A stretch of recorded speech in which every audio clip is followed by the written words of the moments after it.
Halo semua.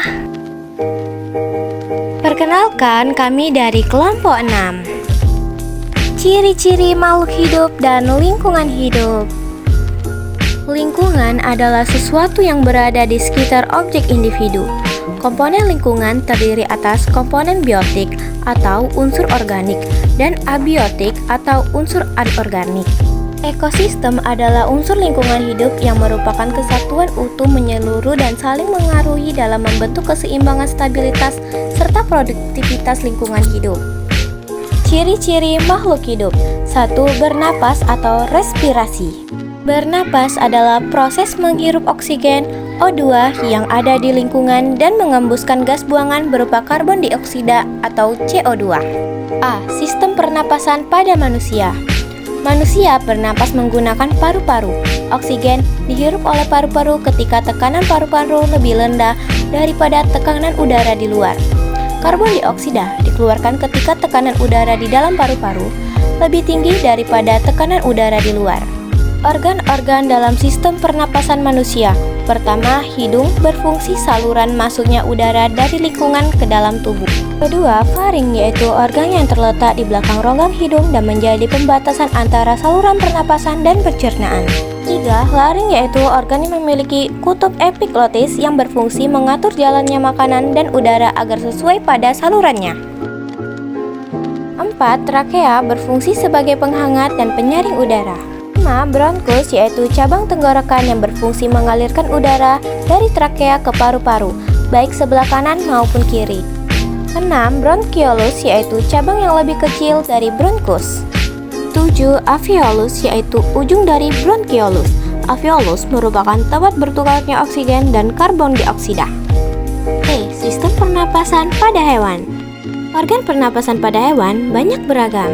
Paru-paru. Kelompok hewan kelas Aves selain menggunakan paru-paru, proses pernapasan juga berlangsung dengan bantuan kantong udara atau air sacs yang digunakan sebagai alat bantu pernapasan ketika terbang.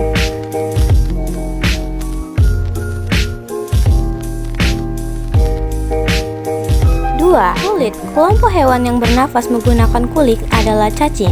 Oksigen tersebut dialirkan ke seluruh tubuh yang dikeluarkan lagi melalui pembuluh darah kapiler berupa CO2.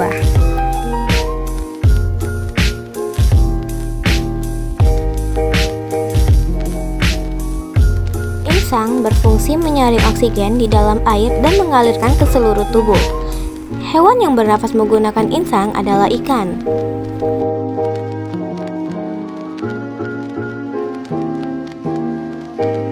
4. Trakea. Oksigen langsung diambil dari lingkungan melalui spirakel dan disalurkan ke seluruh tubuh tanpa diedarkan melalui darah. Hewan yang bernapas menggunakan trakea adalah hewan pada kelas serangga. Sistem pernapasan pada tumbuhan. Pernapasan pada tumbuhan dilakukan pada alat-alat pernapasan sebagai berikut. Pertama, stomata sebagai daun mulut karena terlihat seperti mulut yang dapat membuka dan menutup. Letaknya ada di permukaan daun, terlihat organ diapit oleh 2 sel penjaga sebagai pengatur buka tutup stomata.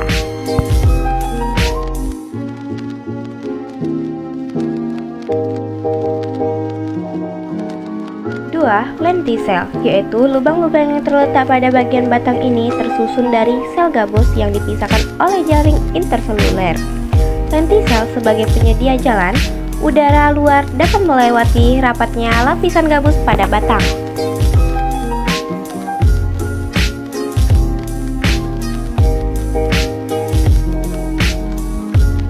Rambut akar, yaitu organ yang berfungsi menyerap air maupun nutrien dari dalam tanah. Rambut akar juga berperan menyerap oksigen yang ada pada pori-pori tanah. Rambut akar termasuk sebagian alat pernapasan pada tumbuhan. Alat pernapasan terbentuk akibat tumbuhan yang beradaptasi dengan lingkungannya. Contohnya, akar gantung yang terdapat pada anggrek, akar napas yang terdapat pada bakau, dan rongga udara yang terdapat pada eceng gondok. 2. Memerlukan makanan atau nutrisi. Makanan atau nutrisi dikelompokkan menjadi makronutrien dan mikronutrien. A. Nutrisi makronutrien yaitu nutrisi yang diperlukan dalam jumlah banyak. Contoh, pertama, karbohidrat, yaitu nutrisi yang merupakan sumber tenaga utama. Karbohidrat terdapat dalam makanan yang banyak mengandung zat tepung seperti padi, umbi-umbian, jagung, gandum, dan sagu.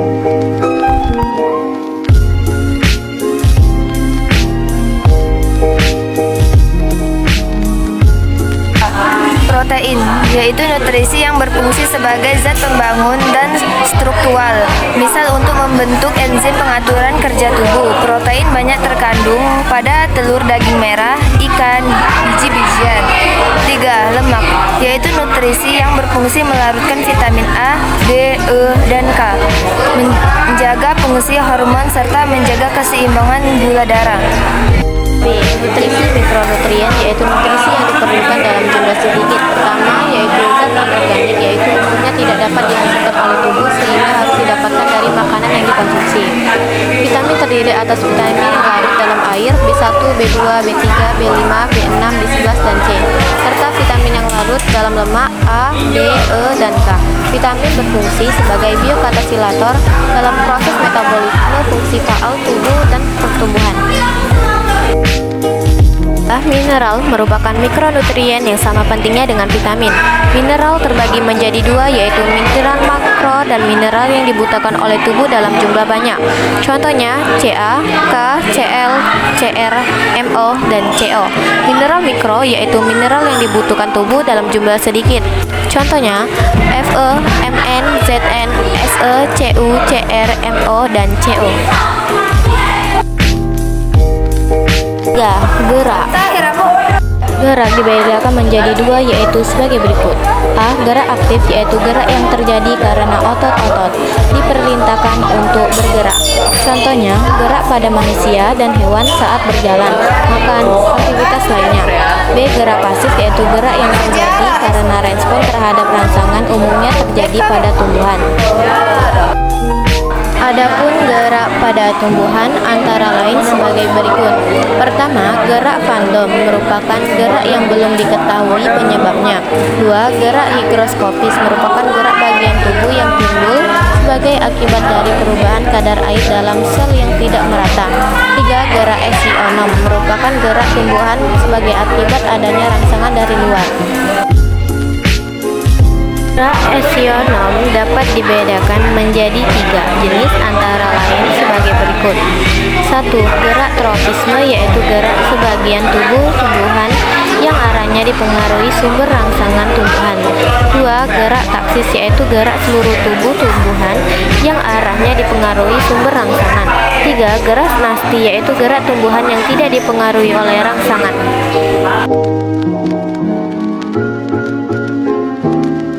4. Peka terhadap rangsangan. Peka terhadap rangsangan adalah kecenderungan makhluk hidup menanggapi rangsangan dari luar berupa sentuhan, cahaya, bau, rasa, dan rangsangan lainnya.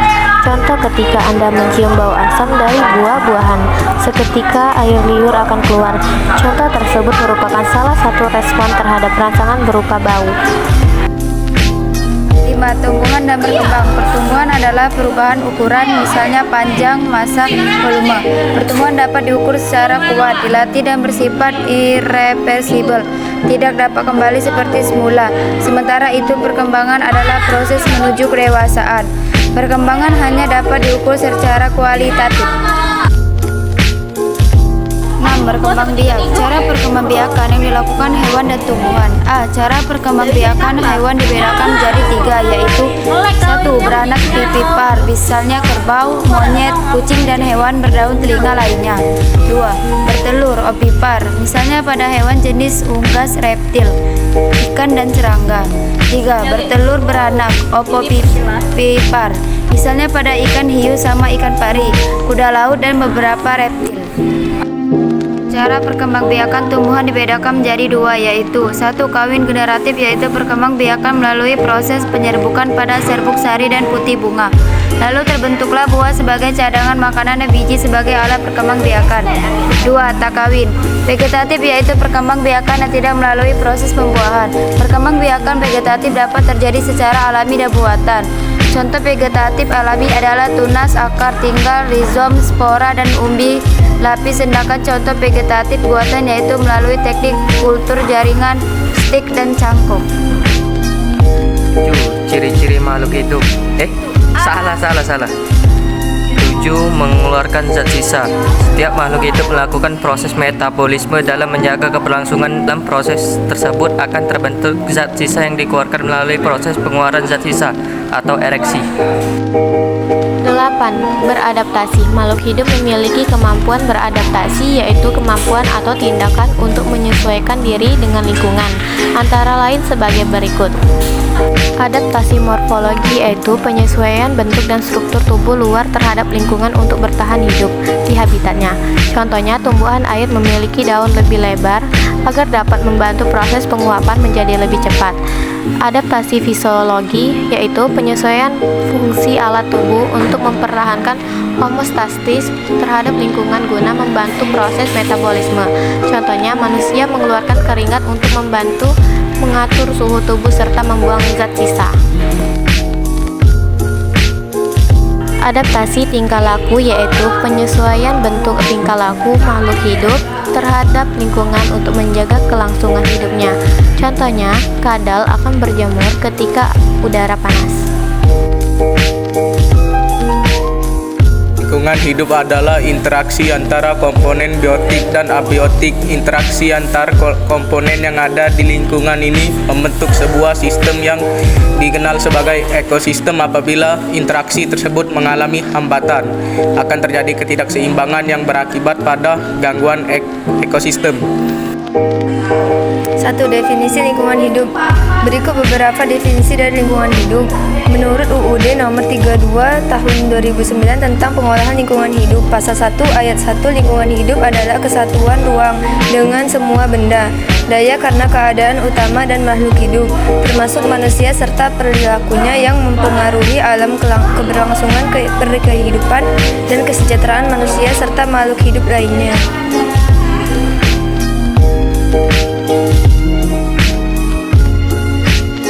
Menurut Soegianto 2010, lingkungan adalah seluruh faktor luar yang mempengaruhi suatu organisme berupa organisme hidup, faktor abiotik, dan variabel yang tidak hidup, faktor abiotik. Lingkungan hidup dibedakan dalam 3 bagian, antara lain lingkungan fisik, yaitu semua yang berada di lingkungan manusia terbentuk benda mati. Lingkungan biologis, yaitu semua berada di lingkungan manusia berupa organisme hidup lainnya. Lingkungan sosial, yaitu manusia lain yang berada di sekitarnya meliputi keluarga, tetangga, dan teman. 2. Komponen lingkungan hidup. A. Komponen biotik. Komponen biotik adalah komponen dalam ekosistem yang mengacu pada makhluk hidup yang berada di bumi. Komponen ini dapat dikelompokkan berdasarkan tingkat organisasi dan peranannya. 1. Berdasarkan tingkat organisasinya, komponen biotik bedakan menjadi sebagai berikut. Individu, yaitu sebuah satuan terkecil dari organisme, contohnya individu dalam ekosistem, yaitu seekor bebek, batang tumbuhan singkong, dan seekor katak. Komponen biotik berdasarkan peranannya, komponen biotik terdiri atas 3 macam, yaitu produsen, konsumen, dan pengurai. Autotrof dapat menghasilkan makanannya sendiri karena memiliki klorofil sehingga dapat melakukan fotosintesis. Heterotrof mendapatkan makanan dari organisme lainnya yang meliputi konsumen dan pengurai. Heterotrof merupakan hewan kecuali jamur yang bukan memakan makanannya melainkan pengurai makanannya. Produsen atau autotrof. Autotrof adalah organisme yang mampu menghasilkan makanan sendiri. Proses yang dilakukan adalah melalui fotosintesis. Contoh komponen biotik autotrof dapat menghasilkan makanan meliputi tumbuhan, fitoplankton, archaea, dan ganggang. B. Konsumen heterotrof. Heterotrof adalah organisme yang tidak mampu membuat makanan sendiri.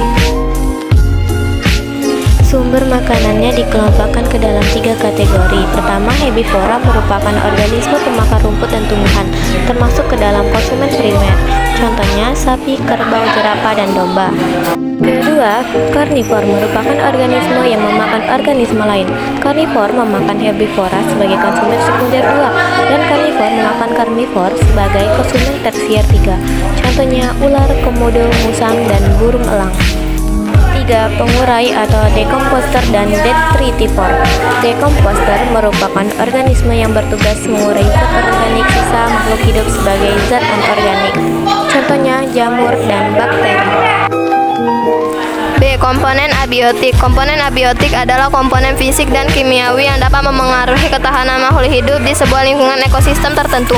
Komponen ini diantaranya: 1. Sinar matahari. Sebagai pusat tata surya yang memancarkan sinarnya, matahari sangat bermanfaat bagi keberlangsungan makhluk hidup di bumi dengan menghangatkan bumi.